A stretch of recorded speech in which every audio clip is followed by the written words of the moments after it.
Hello, ghouls. Welcome to what I'm calling the second season of the Shrouded in Darkness podcast, because we're at our 21st episode. So we're going to be continuing our dive into all the cases we can get our hands on. And you all know that I am your true crime obsessed host, Marlena. So since we're starting a new season, let's do a quick reminder of our disclosure. All the information we share comes from my own research. Some cases will contain disturbing material that is not suitable for younger listeners. It is never our intention to upset or offend anyone. Our goal at Shrouded in Darkness is to educate, discuss, and bring fresh light to cases. And we can't do that without you, our ghouls. So don't forget to share our show and help these cases get known. The sources for today's show include Wikipedia, All That's Interesting, and WBTC. There is also a WordPress website specific to the case, and it's called Finding Asha Degree. And that's who we're talking about today, Asha Jaquilla Degree. She was born August 5th, 1990, to Harold and Aquilla Degree. Asha was their second child. Their first was O'Brien, who was about a year older than Asha. The family lived in a subdivision of a rural area in Shelby, North Carolina. Both parents worked regular jobs, not far from home, so when the children arrived home from places like school, they would simply let themselves in. Their lives center around the importance of family values, school, and church. Asha, specifically, she was known as a very shy child. She was very cautious, and she was always good about abiding by her parents' rules. So now let's get into the timeline that we know, like all the dates and stuff that we have information on. So we're starting with February 11th, which was in 2000. Asha is 9 years old, a few months shy of being 10. The children get to enjoy a 3-day weekend out of school, and while their parents are at work, Asha and O'Brien spend the day with their aunt, who lives nearby. February 12th, Asha's basketball team loses their first game. And now she's the star point guard and actually fouls out. So although she is upset at first, she quickly tries to forget about it and chooses to enjoy her brother's game. Now, these first couple of days are simply to kind of show the family's routine, how normal everything seems. You know, there's nothing out of the ordinary. On February 13th, which I believe would be a Sunday, the children attend church and then return home. Around 8 p.m., the children go to bed. And now they do have a shared bedroom. That's important. Again, this was 8 p.m. There's a car accident about an hour later, and it causes a power outage. But power is, pretty much restored a few hours later by after midnight. So it was really only out for like 3 hours. So we are now in the early hours of February 14th. The power has just been restored. Around the same time, Harold checks on the kids, and then he checks on them again at 2:30 a.m. before he turns in for the night. Now, at both times, everything was as it should be. Both children were sleeping away in their beds. Again, nothing out of the ordinary. Sometime after Harold goes to bed, O'Brien remembers hearing Asha move around in her bed, but he just basically ignores it. Sounds like maybe she was kind of shuffling, rolling over, that kind of noise. Well, we later find out that Asha actually got out of bed around this time. It's believed that she grabs her backpack, packs it with clothes, and leaves the house. Now again, this is the middle of the night. Harold went to bed around 2:30 a.m., so this was just a short time after that. Now, multiple motorists confirmed seeing a child walking down the highway around 4 a.m., so that timing would be correct. Now, what's crazy though is it's supposedly like heavy rain and heavy winds at this time. But these motorists, they describe a small child wearing a white long sleeve shirt and white pants. One of them even attempts to approach Asha to kind of offer help, offer her a ride, but she actually disappears into the nearby woods. Okay, let's go back to the Degree house. It is now 5:45 a.m. of that morning, February 14th. Aquilla wakes up to start her day. She goes to get the kids ready for school. She enters the children's bedroom, but finds only O'Brien in his bed. Asha is nowhere. She's not in the house. Well, before a panic sets in, the family does make a few phone calls to, nearby family members, but no one has seen Asha. This is when they call the police. So at 6:40 a.m., the first officer arrives on the scene. Police dogs are brought in, but they're unable to pick up Asha's scent. Aquilla walks through the neighborhood. She calls out for Asha's name. Eventually, the streets are flooded with family and friends searching for this 9-year-old little girl. February 15th, the next day. Evidence is found in a business's shed near the area where Asha vanished. There are candy wrappers, school supplies, and a hair bow that is identified as Asha's.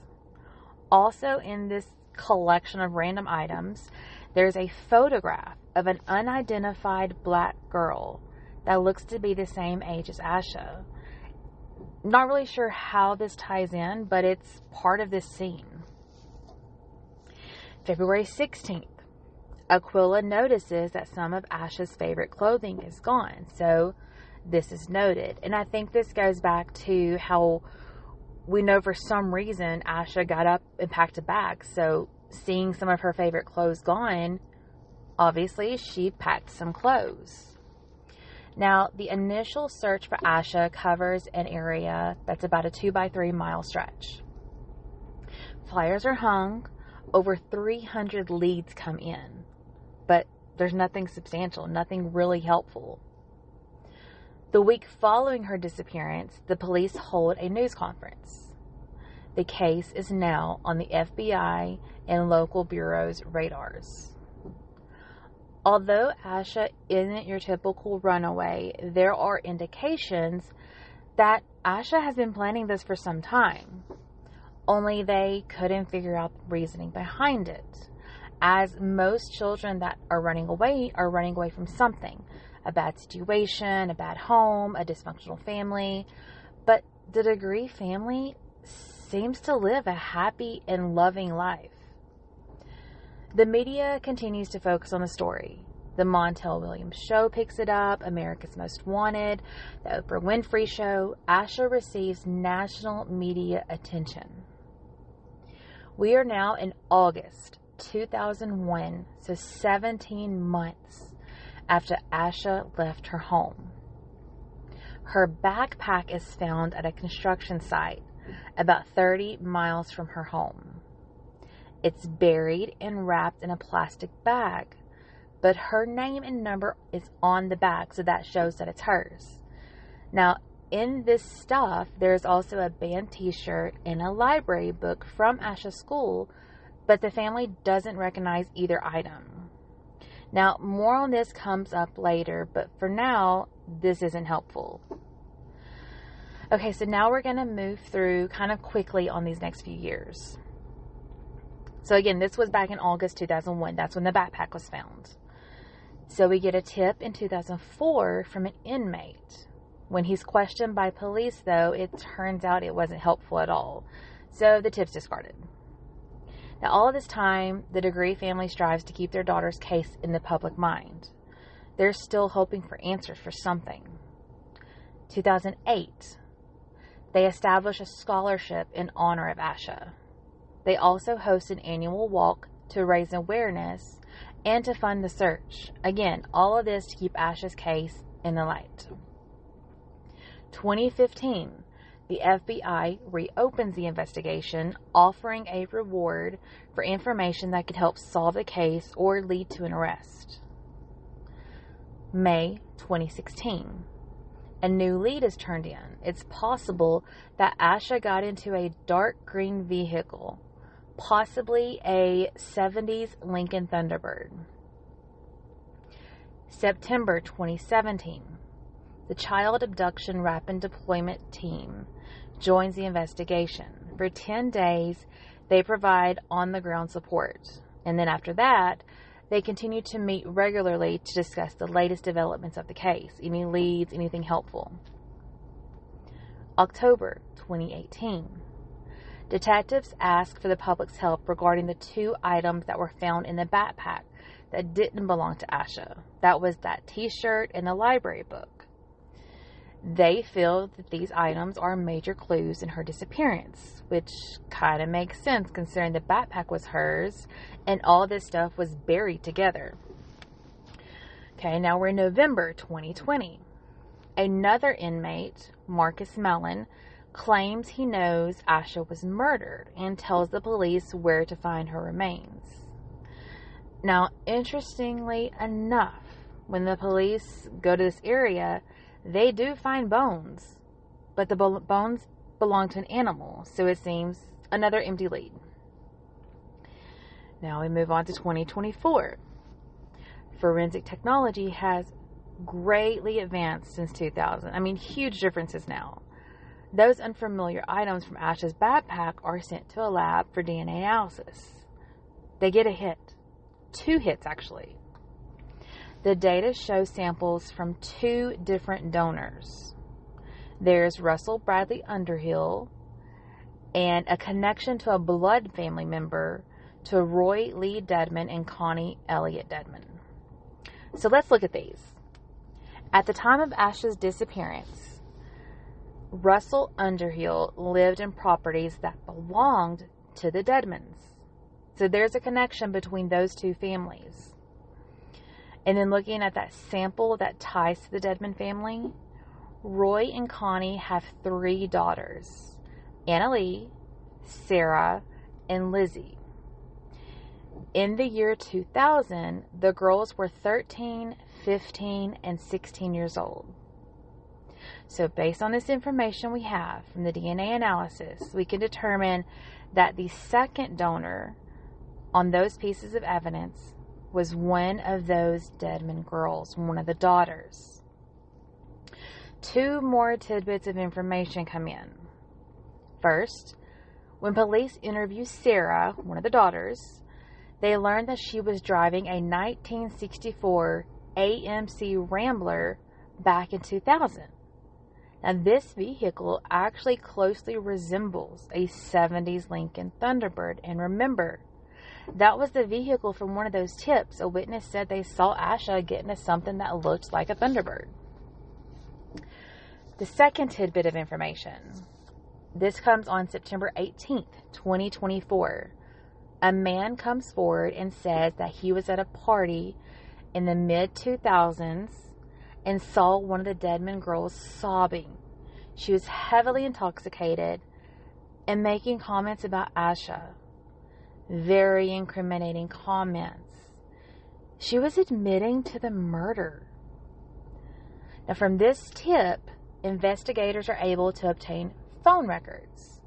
And this happens in February of 2025. So we now get to read some text between the Dedman girls and a couple other parties. And it's a lot of back and forth from what they were being questioned by police in 2024. So again, these girls were teenagers in 2000.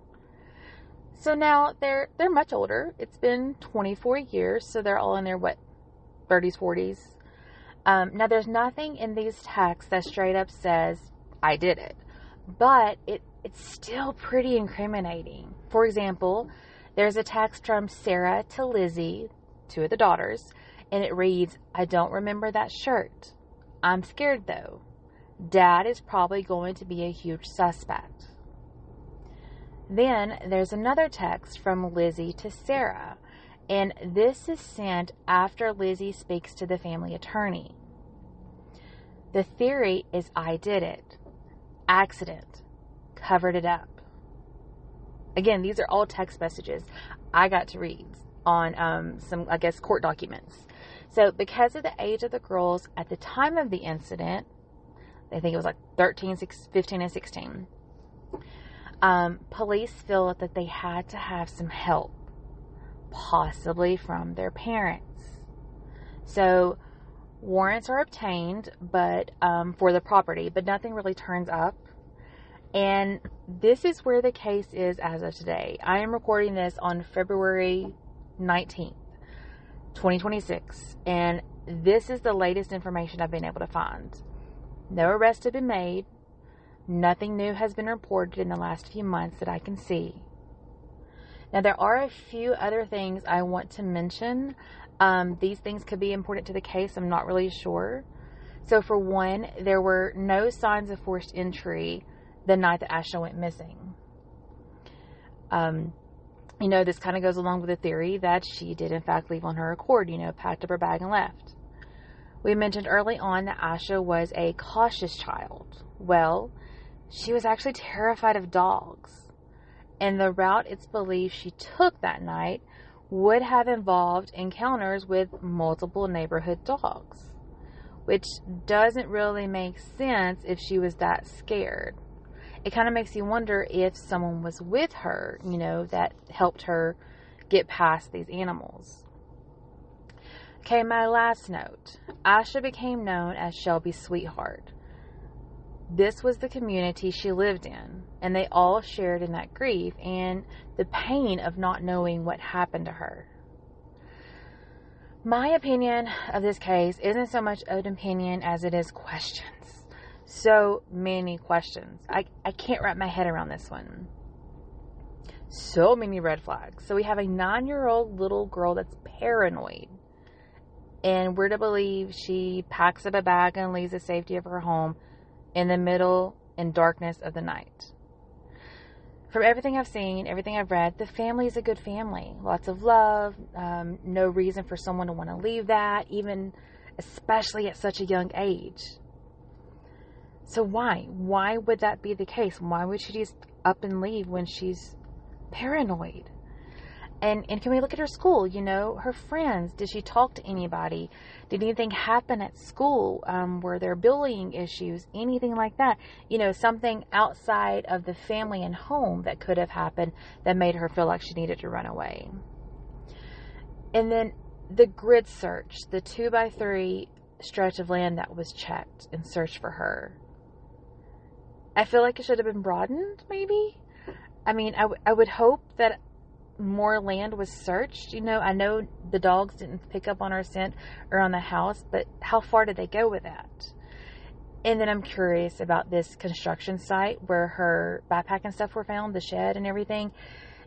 What were these areas? What were these businesses? What were they back in 2000? Who owned the properties? Were those people interviewed? Was it desolate ground? There's so many things about that property, and I've not found anything specific about these things. And then, there was that one witness that said that they were going to offer Asha a ride or help, but she ran into the woods. So did she know where she was going? Was this close to their house? Was she familiar with the area? Was there a path that led somewhere? And, don't even get me started on the Dedman family. I know they claim innocence, and I know that everyone is innocent until proven guilty. But their DNA was on Asha's belongings.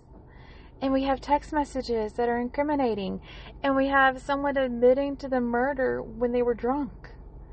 So, I don't understand any of this. And I know that if I'm anxious for answers, I cannot imagine how the Degree family feels. Dealing with this for nearly 26 years. Ghouls, I cannot imagine. So, as always, if you know anything, please reach out. And if you feel like sharing, that would be awesome. Let's get this family story heard. Let's see if we can't, boost some pings in social media and get the word out of this case needing resolution for that family. obviously not to help me. I want to help the family. I mean, yeah, I want my podcast shared. I would love for it to be heard, because these cases are important. And that's what it boils down to, is that importance for the family and the victims. Anyways, that wraps up our case. And just thank you so much for tuning in. This has been a fun journey, and I am grateful that you take the time to listen. You can connect with us on social media. Follow us at Shrouded in Darkness Podcast. We're on Instagram, WordPress, Patreon, YouTube, all kinds of listening platforms. And we'd love to hear from you. You can share your feedback, your show ideas, ask your questions. Just reach out to us. Let us know you're here. And you can catch next week's show. We're going to be diving into a local Alabama case. So until next time, ghouls, we'll see you then.